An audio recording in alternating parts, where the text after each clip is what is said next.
They thought the premium tinted glass of the Rivian I just bought was dark enough to hide their filth. They were wrong. They thought I was stuck in a meeting, closing a multi-million-dollar deal. I was there, 10 feet away, and they had no idea my phone camera has a 5x zoom and that my patience had just run out. My name is Alara Vance. I am 32 years old, and I am, by trade, a planner. As a senior project manager at Zenith Dynamics here in Austin, I mitigate risk. I anticipate variables. I map out timelines down to the minute. My job is to see the unseen problems before they happen. But I never saw this. It was supposed to be a surprise. The Zenith contract closed 2 days early, a massive win I personally orchestrated. I was supposed to be in a final review meeting until 7 in the evening. Instead, I was turning onto my own street at 3:15, the engine of my old Audi whining in the thick Texas heat. I wanted to see the look on Marcus's face when I walked in 4 hours early. Maybe we'd open that bottle of champagne we'd been saving. Maybe we'd take the new car for its first real drive up to the lake. But the new car wasn't in the driveway where I'd left it. My stomach clenched. I saw it. It was parked down the street, tucked into an awkward cul-de-sac near Chloe's house. My Rivian R1S, the moss green one, the one I had bought myself, cash, with the first check from my bonus, the one that had been delivered exactly 72 hours ago. Why was it there? Why not in our garage? I slowed the Audi, idling, and then I saw it. A movement, the slightest rhythmic rocking, a cold sickness, metallic and acidic, rose in my throat.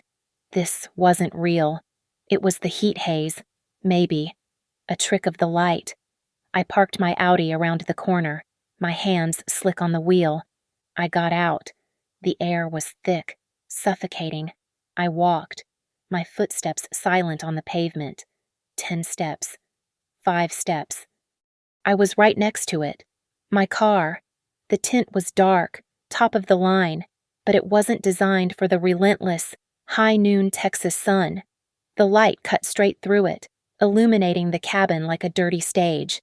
He was there, my husband, Marcus, and Chloe, the neighbor who always borrowed sugar and smiled too wide. They weren't just together. They were in the back seat, my back seat, the seats that still had the new car smell. The world didn't stop. I didn't scream. I didn't faint. The buzzing in my ears, however, was deafening. My body went cold, but my hands were steady. I had trained them for precision, for executing complex commands under pressure. I pulled out my phone. I raised it. Click. The sound of the digital shutter was non-existent, but I heard it in my head. A sharp, final snap. I centered the frame. Marcus, his face flushed, his eyes closed. Chloe, her head thrown back against my leather headrest. Click. I switched to video. I held my breath, recording 30 seconds of the rhythm, the sound muffled by the glass, but the movement undeniable. Then I saw it, the detail that broke something inside me. Chloe. She was wearing my jacket, not just any jacket. It was the limited edition leather jacket I had pre-ordered 6 months ago, the one I'd waited for, tracked obsessively, and worn only once. Marcus must have taken it. He must have walked into my closet, past my suits and my running gear, taken my jacket, and given it to her to wear while they defiled my new car. My vision narrowed. I wasn't a wife anymore. I was a project manager documenting a catastrophic failure. I zoomed in. A 5x zoom. Crystal clear. Click. Her face. Click. His face. Click. The jacket. Click. His hand, resting high on her thigh. Possessive. I had the data. I had the proof. I didn't knock on the window. I didn't confront them. I turned, walked silently back to my old Audi, the key sliding easily into the ignition. I put the car in drive and pulled away from the curb. They never even looked up. The Audi's air conditioning blasted, but I couldn't feel it. I was numb. My mind, trained for analysis, started pulling up old files, searching for the first sign of the rot. 5 years. We had been married for 5 years. It was, by all appearances, the perfect modern partnership, or rather, the perfect design. I was the architect of our life. I came from nothing, really a middle-class suburban sprawl, a scholarship to UT Austin, and a relentless, grinding climb up the corporate ladder at Zenith Dynamics. I didn't get lucky. I worked. I built things from scratch. Marcus, on the other hand, was all charm and potential. When I met him, he was a charismatic freelance investor, a man who spoke in confident projections and networked effortlessly at Austin's most exclusive bars. He was beautiful, and he was always supportive. With his words. Anyway, he celebrated my promotions, toasted my successes, and encouraged me to take on the next big project. He was the perfect support system for a high-flying career. His family was part of the package. His mother, Brenda, and his brother, Kyle. They were always friendly, full of warm hugs and invitations to Sunday dinners, but underneath, there was always a current. Little comments. "Ilara, you are just so lucky," Brenda would say, smiling, as if my 12-hour days were a lottery ticket I'd found on the street. "Marcus is so proud to have a wife who can provide such a lovely home." Kyle would just watch me, a calculating look in his eyes, as if I were a puzzle he was trying to solve or a vault he was mapping. The house, the car, it all came from my latest project. The AI initiative I'd bled for over 2 years. It finally paid out. The bonus was staggering $500,000 after taxes, a life-changing sum. I bought the house in Westlake. A beautiful, glass and steel modern build that overlooked the hills. I signed the papers myself. The deed was in my name, and my name alone. Then, I bought the Rivian, the same way. It was my trophy, my reward. I remember Marcus, his arm slung around my shoulders, looking at the remainder of the bonus in my account statement. "You should let me help you with this, baby," he'd said, his voice smooth and reassuring. "You work so hard managing everything else. Let me manage this. I know some venture funds, real ground floor stuff. That could double this in a year." I'd hesitated, and he'd kissed my temple. "Just want to help my brilliant wife build our empire." I told him I'd think about it. Now, sitting in the rattling chassis of my old Audi, the smell of burning oil faint in the air, I remembered his face just last week. I'd just brought the Rivian home. He'd wrapped his arms around me from behind, burying his face in my hair. "You deserve all of it, Ilara." The car, the house, all of it. "I'm so proud of you." I'd felt a surge of pride, of partnership. I'd believed him. Those words echoed in my head now, playing over the images from my phone. Proud, deserving. The words weren't a comfort. They were a jeer, a cruel, mocking laugh track playing in the ruins of the life I thought I had built. The images from my phone were burning a hole in my pocket, but they weren't the start. My mind was moving faster now, connecting data points, rerunning simulations. The cracks were there long before today. I had just classified them as marital stress instead of catastrophic failure. 2 weeks ago. It was 2 weeks ago. We were in the new kitchen, the quartz countertops still smelling of sealant.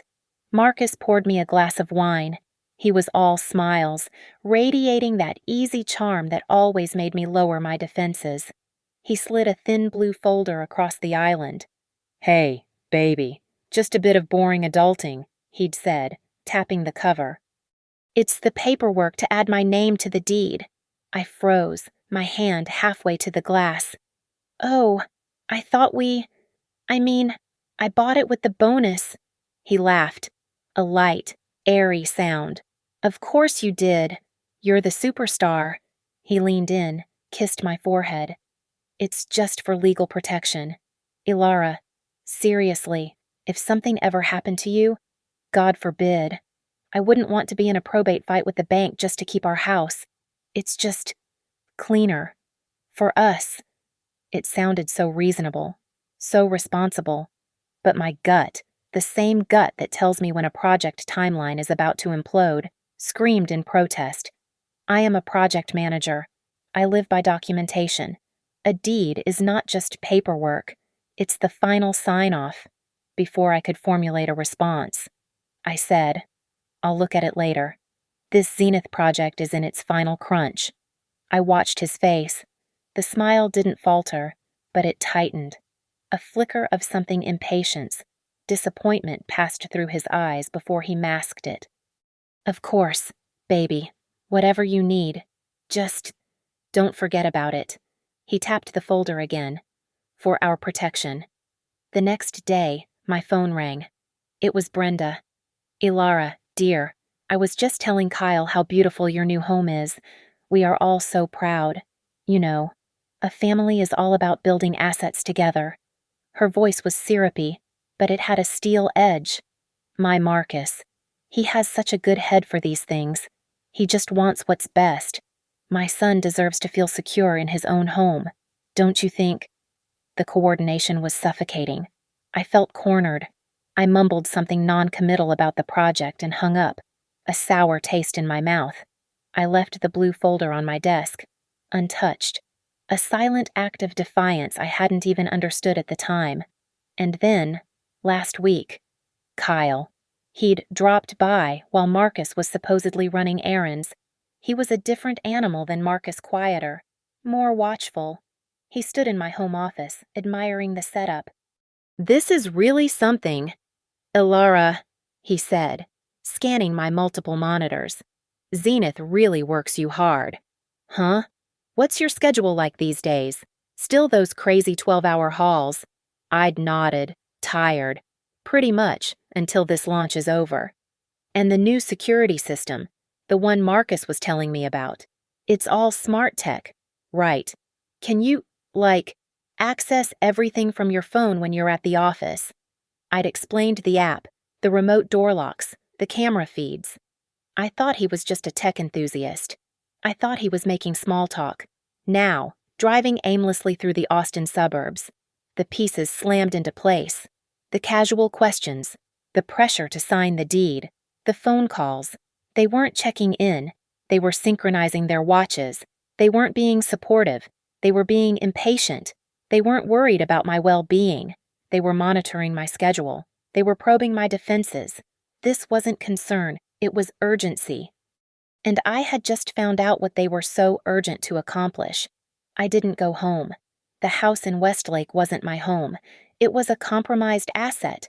I couldn't walk in. I couldn't breathe that air. I just kept driving. The engine of the old Audi a low, steady growl. I drove downtown, the city lights smearing across the windshield. I pulled into the valet at a 5-star hotel on Congress Avenue, a sleek tower of glass and steel. I walked to the front desk, my face a perfect neutral mask. A suite, please. The quietest one you have. For a few nights. I used the corporate card. I didn't care about the expense. I cared about security. I needed a clean room. The suite was on the 22nd floor. It was huge, immaculate, and utterly impersonal. I didn't turn on the lights. I walked to the massive windows, looking down on the city I had worked so hard to conquer. I sat in a stiff, uncomfortable armchair and let the darkness settle around me. After an hour, or maybe it was only 10 minutes, I took out my phone. I opened the gallery. The screen was painfully bright. I looked at the first photo. I played the 30-second video, the sound off. I just watched the movement, the rhythmic rocking, the head thrown back against my headrest. The shock was gone. The hot, searing pain of betrayal had burned itself out on the drive over. It left a vacuum, and into that vacuum, something else was rushing in.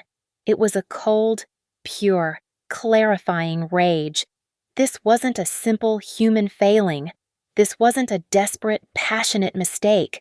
This was contempt. You don't just cheat.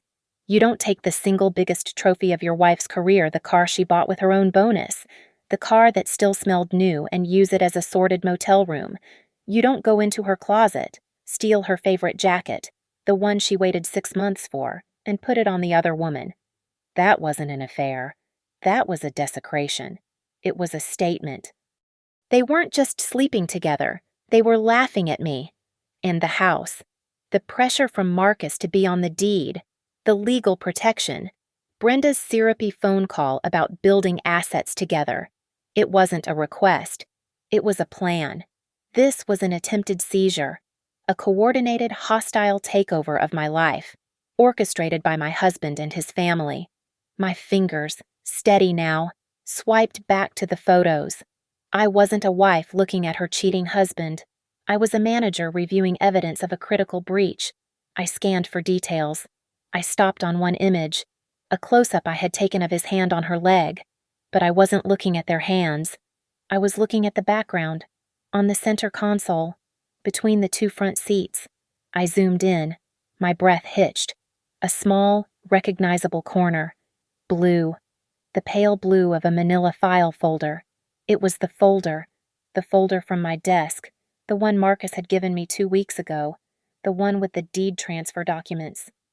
They had been in my house. They had gone into my home office, found the folder I had deliberately left untouched, and they had taken it. They had it with them, in my car. They were discussing it. They were celebrating. A single, hot tear rolled down my cheek. I was surprised by it. I wiped it away, not with grief, but with annoyance. That was the last one. That was the last tear I would shed for this. The pain was gone. It had been cauterized. The wife was gone. The woman who built, the woman who trusted, the woman who loved, had just been terminated. A project manager rose from the ashes. I stood up and hit the master light switch. The room flooded with bright, cold, artificial light. I walked to the desk, pulled out my laptop, and plugged it in. The boot-up chime sounded like a gavel. I opened a new, encrypted drive. I created a new project file. I typed in the title, Project Annihilation. I created the first heading, Phase 1 Data Collection. I didn't call my best friend. I didn't call my sister. I didn't call my mother. Emotional support was a liability. It would cloud my judgment, introduce variables of sentiment and grief that I could not afford. I was in a crisis. And in a crisis, you don't call your family. You call your professionals. My laptop was open, my secure browser active. I bypassed my personal contacts and went straight to my encrypted business network. My first call, placed at 6:15 in the morning, was not to a therapist. It was to a number I'd kept, just in case, from a networking event for high-powered female executives. A crisp voice answered on the second ring. Albright. Ms. Albright. My name is Alara Vance. I was referred by... I know who referred you. She cut in. Her voice was pure steel. No warmth, no pleasantries. What's the situation? My husband is engaged in an affair and a conspiracy to defraud me of my personal assets. There was a pause. That's a very specific accusation. Do you have proof? Digital, high resolution, and time-stamped, and I have evidence of the conspiracy. I need to see you. My 9 a.m. canceled. Be at my office. Don't be late. The line clicked dead. At 8:55 a.m., I was sitting in the lobby of Austin's most expensive law firm. At 9 on the dot, I was shown into an office that overlooked the Capitol. Ms. Albright was older, impeccably dressed, and had the coldest eyes I'd ever seen. She looked less like a lawyer and more like a predator that had learned to type. "Show me," she said, gesturing to the large monitor on her desk. I didn't cry. I didn't offer a preamble about my broken heart. I was a project manager delivering a status report. I plugged in my phone. Item 1. The affair. I played the 30-second video. I showed her the photos, the car, the jacket, their faces. She nodded, unimpressed. Infidelity. In Texas. That's just seasoning for the pot. It doesn't guarantee a win. It just makes him look bad. What else? Item 2. The conspiracy. I showed her the zoomed-in photo of the blue folder on the console. I explained the pressure from Marcus, Brenda, and Kyle to sign the deed. At this, Albright leaned forward. Her eyes lit up. The house was purchased with your bonus after the marriage, but from a documented, separate financial windfall. Yes, $500,000, after taxes. The deed is solely in my name. Then he has no right to it. It is your separate property, she said, a thin smile appearing. His only path to it would be, if you signed that folder, and you haven't. I have not? Good, he's a fool, and his family is a chorus of fools. This is excellent. I want everything, I said, my voice as cold as hers. I don't want a negotiation. I don't want a settlement. I want him left with nothing. I want him to have zero. I want him ruined. Albright folded her hands. I like you, Ms. Vance. But ruined is a high bar. To get what you want, we need more than adultery. We need to prove intent. We need hard, undeniable proof of financial fraud. The folder is a smoking gun, but we need to find the man who fired it. I can get that, I said. Albright raised an eyebrow. I have several private investigators I recommend. No, I interrupted. Traditional PIs are slow. They sit in cars. I'm in tech. The breach is digital. The evidence will be, too. I left her office and made my second call. I didn't use my phone's regular call log. I used an encrypted app to contact a number I hadn't dialed in 2 years. Cybertrace Solutions, a voice mumbled, clearly bored. I need to speak to Ghost. Tell him Alara Vance is calling in the Zenith favor. 2 seconds of silence. Then a new voice, sharp and alert. Alara, it's been a while. I thought you only managed projects, not caused international incidents.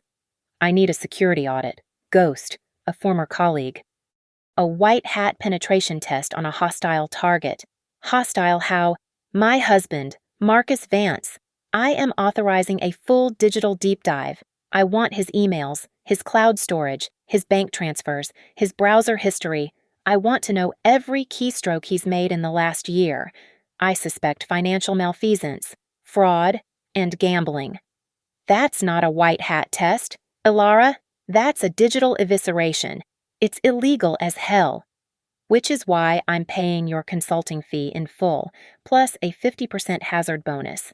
I'll have a retainer wired from an offshore account. I need to know what he's been doing with my money. There was a long pause. He must have really screwed you over. You have no idea. Can you do it? I'm already in. My third and final call was back to Albright. Ms. Albright, it's Alara. I have a team working on the financial fraud component.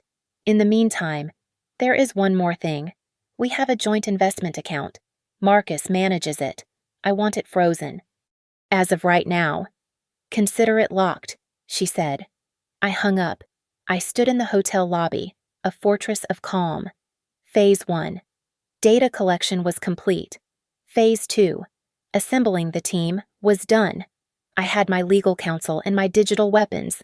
Now, I just had to wait for the data to tell me exactly how deep the rot went. I didn't sleep. I didn't eat.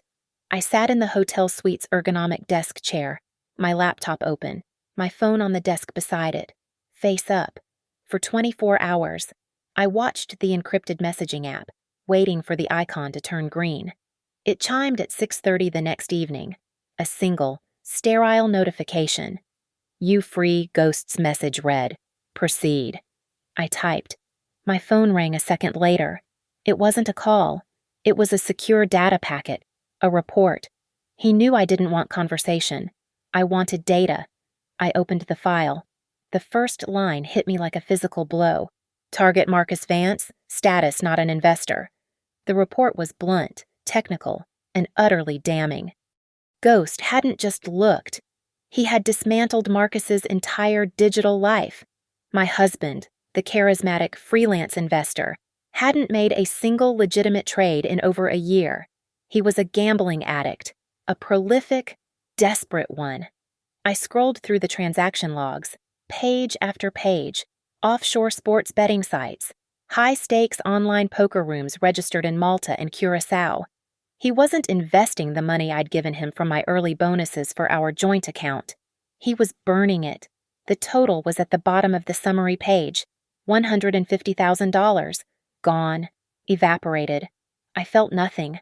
The number was just a data point. The real betrayal was in the next section.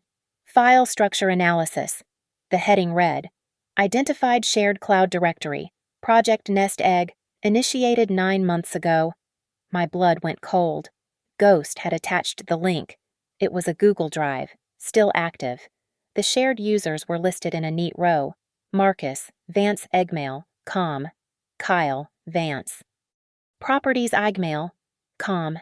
Brenda, Vance Outlook, com. My heart was a stone. I clicked the link. The folder opened. It was meticulously organized, as if for a corporate project. My corporate project. There was a subfolder titled Financials. Inside was a spreadsheet. I opened it.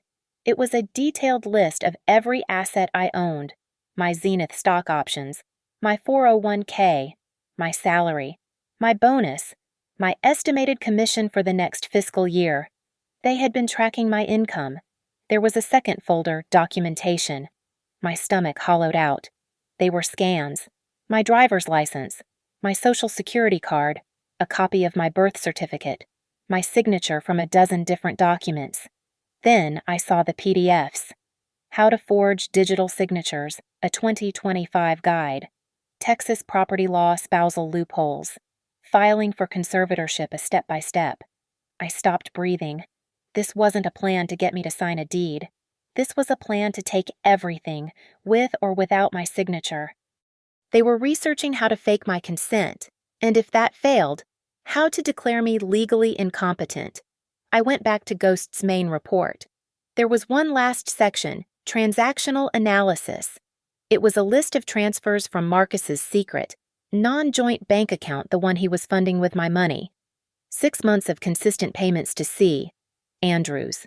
The line read, Chloe. He had been paying her, supporting her, a regular stipend. Multiple debt payments to Kyle Vance Properties, sum total $40,000. He wasn't just gambling. He was using my money to pay off his brother's debts and fund his mistress's life. I closed the laptop. The silence of the hotel room was absolute. The affair in my Rivian wasn't the betrayal. The stolen jacket wasn't the insult. Those were just symptoms. The disease was this. Project Nest Egg. Brenda's warm hugs. Kyle's curious questions. Marcus's proud smiles. They were all part of the project. They weren't family. They were a board of directors, and I was the asset they were planning to liquidate. I had never been a wife. I had never been a daughter-in-law. I was a mark. And they had just lost their payday. I had the data. I had the motive. I had the conspiracy. But Project Nest Egg was, for now, a collection of digital files. A good lawyer could try to paint it as fantasy, as the bitter, paranoid scribblings of an angry brother and a jealous mother. Marcus could claim he was just a desperate gambler, not a cold-blooded con artist. I needed to tie them all together. I needed their intent, spoken aloud. I needed a confession. And I knew, given their arrogance, they would give it to me. I checked out of the downtown hotel, drove my old Audi home, and parked it in the garage. Walking into that house, my house, felt like entering a compromised network. I was no longer a resident. I was a counterintelligence agent. He was on the sofa, his face a mask of practiced worry. Alara. My God, where were you? I called you a dozen times. I had my script ready. I let my shoulders slump. I let the exhaustion I truly felt, though not for the reasons he thought, wash over my face. Marcus, I'm so sorry. I couldn't. I let a single calculated tear fall. The Zenith launch in Seattle. It's a catastrophe. The whole AI platform is crashing. I've been at the main office in a war room for 24 hours. I didn't even look at my phone. His concern evaporated, replaced by the slightest flicker of impatience. He needed me functional. Oh, baby, That's terrible. I'm so sorry. It's worse than that, I said, walking to the kitchen. They're flying me out, tomorrow morning. I have to go to the Seattle headquarters, they said. It could be a week, maybe more. I have to fix it. I watched him. He processed the information. A whole week, with me gone. His eyes softened, not with sympathy, but with opportunity. A week. Wow. Well, you'll fix it. You always do, he said, the supportive husband role clicking back into place. The next morning, I packed my carry-on. I was frantic, scattered, the perfect image of a stressed executive. I accidentally knocked over a stack of mail on my desk. Damn it, I muttered. Picking it up, I pulled out the blue folder, the deed transfer. I'm so swamped I completely forgot about this. Ugh, I can't deal with this right now. I walked out and dropped it on the kitchen island. Right in the center, I placed a nice, heavy ink pen directly on top of it. The bait was set. As I headed for the door, I paused at the key holder. I grabbed my Audi keys. I looked at the Rivian key fob. You know, I said, that new car is a total lemon. The sensors are going haywire. The internal cabin alarm keeps tripping for no reason. It's so buggy. I took the Rivian key fob and tossed it onto the island, right next to the blue folder. I'll have to deal with it when I get back. Just take the Audi if you need to go anywhere. Okay, seriously, don't drive the Rivian. I don't want you getting stranded. I knew them. I knew their greed. I knew their contempt for me. Telling them not to touch it, telling them it was broken, was a direct challenge to their ego. They wouldn't just drive it. They would celebrate in it. It would be their act of ultimate victory. The true trap wasn't the folder. It was the car. What Marcus didn't know was that as the primary owner, I had full remote access. The buggy sensor was me, activating the vehicle's most advanced and little-known Sentry mode. Not just the exterior cameras, the interior, cabin-facing camera, the one that watched the driver, and, more importantly, the one that recorded all audio inside the vehicle. I called an Uber. I kissed Marcus goodbye. The touch of his skin made me want to wash my hands. I'll call you when I land in Seattle. I lied. I went to the airport. I walked through the terminal. I checked in at the kiosk, printing a boarding pass to create a digital trail. I even went through security. I sat at the gate for my flight, watched it board, and then stood up and walked away. I exited the airport, got into another cab, and gave the driver the address for a different hotel, one on the other side of town, one with a clear view of the hills leading to my neighborhood. I checked in, opened my laptop, and brought up the Rivian's owner access app. I was no longer Alara Vance, the wife.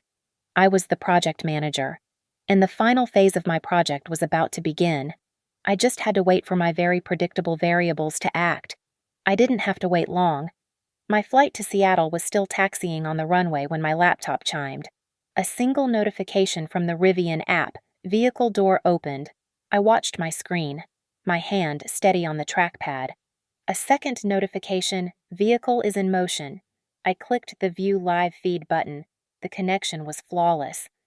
The screen flickered for a second, then resolved into a crystal-clear, wide-angle view of the interior of my car. My breath didn't catch. My heart didn't pound. I just watched. He was in the driver's seat. Marcus. He was wearing the sunglasses I'd bought him for his birthday. He looked relaxed, happy, one hand on the wheel. In the passenger seat, my seat sat Chloe. She was laughing, her hair down, her hand resting high on his thigh. She was wearing my leather jacket, and in the back, leaning forward between the seats, were Brenda and Kyle. All four of them. They were all in my car, which I had forbidden them from using. I unmuted the audio feed. Told you it was buggy, Chloe was saying, her voice high and mocking. This thing is amazing, Marcus. It drives itself. She said the sensors were off. Marcus laughed. The only thing that's off is her. God, she's so wrapped up in that job. She wouldn't know her own head from her, well, you know. To us, Brenda's sharp voice cut in from the back. To the new house, and to getting my son what he finally deserves. To the nest egg, Kyle added, his voice greedy. They were driving. I checked the GPS tracker on the app. They were heading downtown, to a steakhouse, one of the most expensive in Austin. They were going to celebrate. I hit record. The feed was perfect. The road noise was minimal. Their voices were clear. They talked about the house, about what they would sell, what they would keep. Kyle wanted the media room. Brenda was already planning how to redecorate my home office. Then, Brenda's voice cut through the chatter. The one question I was waiting for. So, Marcus, the papers, has she signed them yet? I watched my husband's face in the cabin-facing camera. He smiled, a lazy, confident smirk. Not yet, he said, but it's better this way. She left them right on the kitchen table, right next to this key. She's so stressed about Seattle. She's a total mess. She trusts me completely. When she gets back, I'll just tell her I'm handling the boring paperwork, taking it to be registered. She'll be so grateful she won't even look at it. It's done. Mom. There was a silence, and then Kyle's voice, the cautious one, the planner. But what if she does look? What if she comes back from Seattle and changes her mind? What if she sobers up and realizes what she's signing? Marcus glanced in the rearview mirror, his smile turning cruel. Then we use Plan B. Brenda said, a note of deep satisfaction in her voice. Plan B? Chloe looked confused. What's Plan B? Marcus chuckled. He reached out and stroked her hair. Plan B, baby, is our insurance policy. See, Alara's been working so hard. She's under so much pressure. It's only natural she would crack. He let the word hang in the air. We've been so worried about her, he continued. Especially with her new problem. Did you know she's been gambling online? Losing a lot of money. My blood turned to ice. He was going to use his addiction against me. We'll say she's having a nervous breakdown, Marcus explained, his voice the epitome of concerned husband reasonableness. We'll use those gambling loss records which my lawyer can easily prove are hers, since they're tied to her accounts as evidence.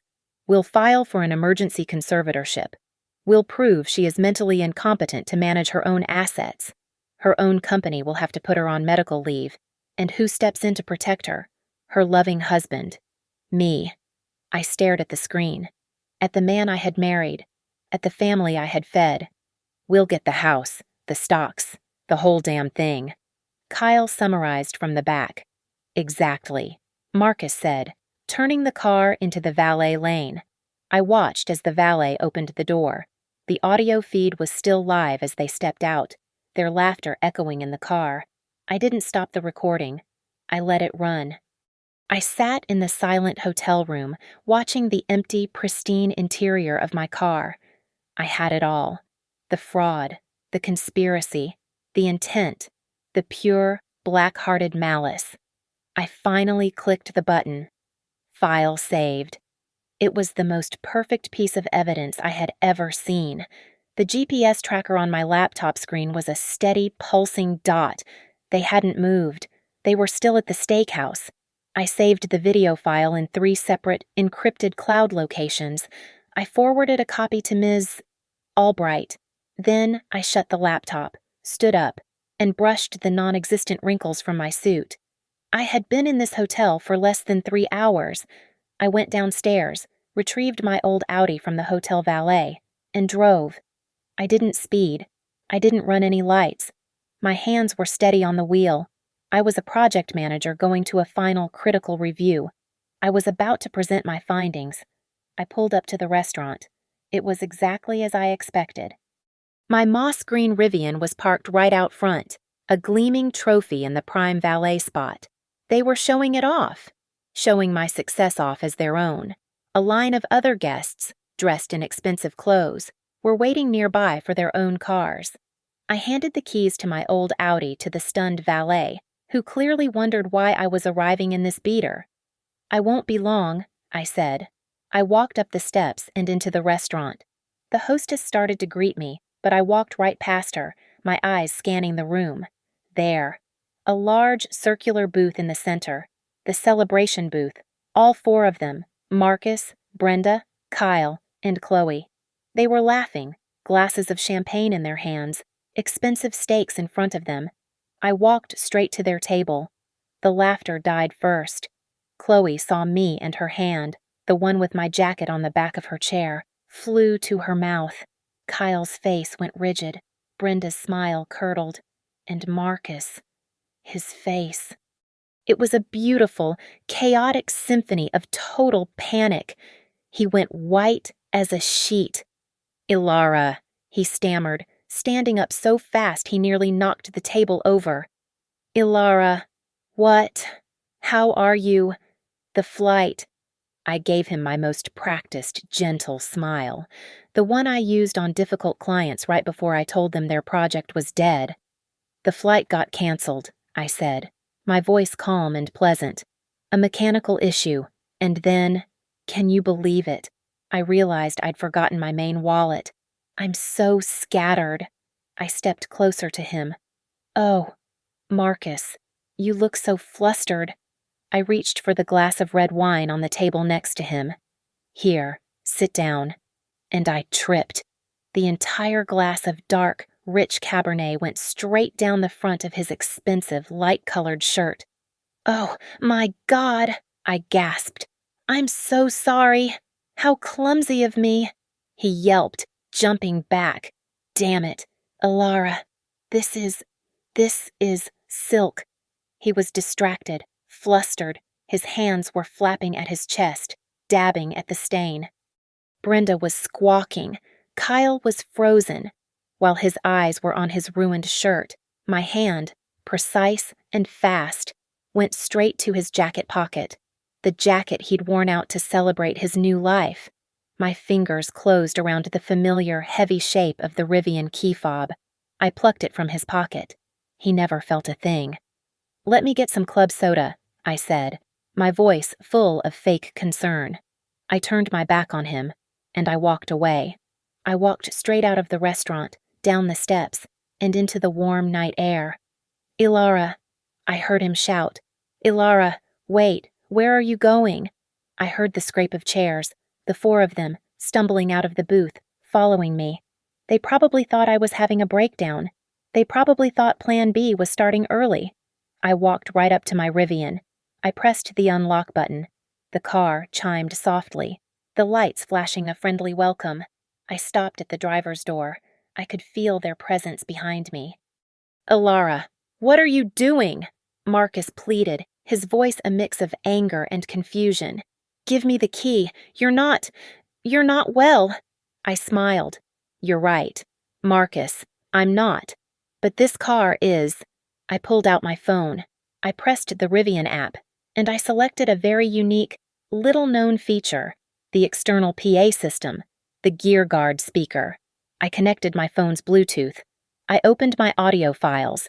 I selected Internal Cabin Feed Final MP4, and I hit play. I turned the volume all the way up. Brenda's voice, sharp and greedy, suddenly blasted across the entire valet area. "Has she signed them yet?" Marcus's voice, my husband's voice, filled the night, confident, smirking. "Not yet, but it's better this way. She trusts me completely. It's done. Mom." The other guests waiting for their cars turned to look.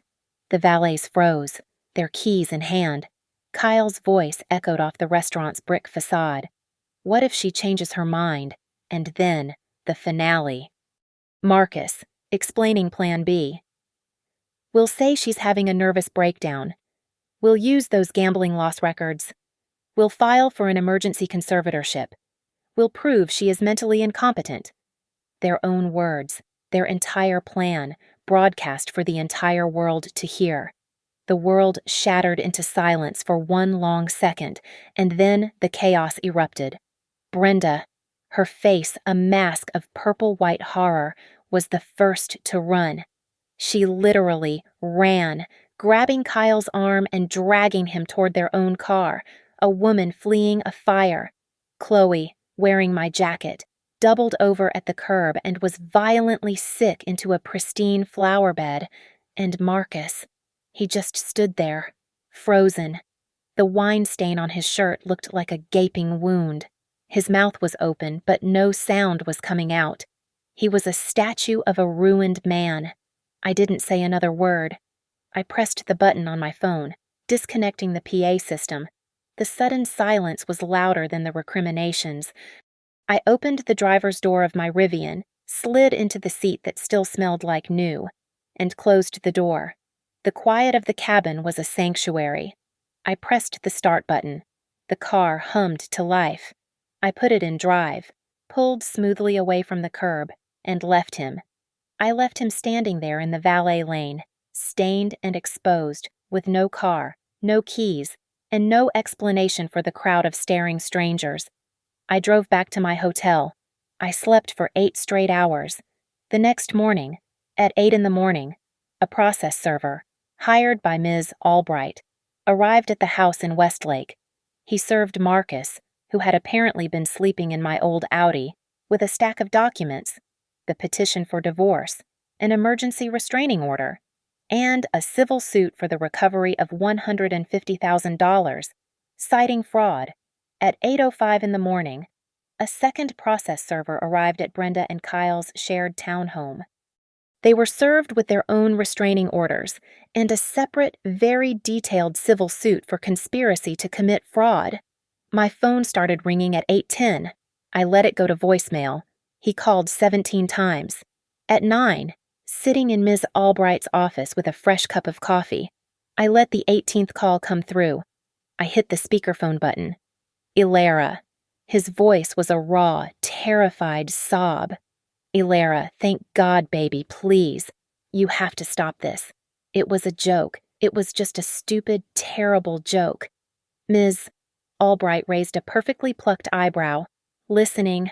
I love you, he cried.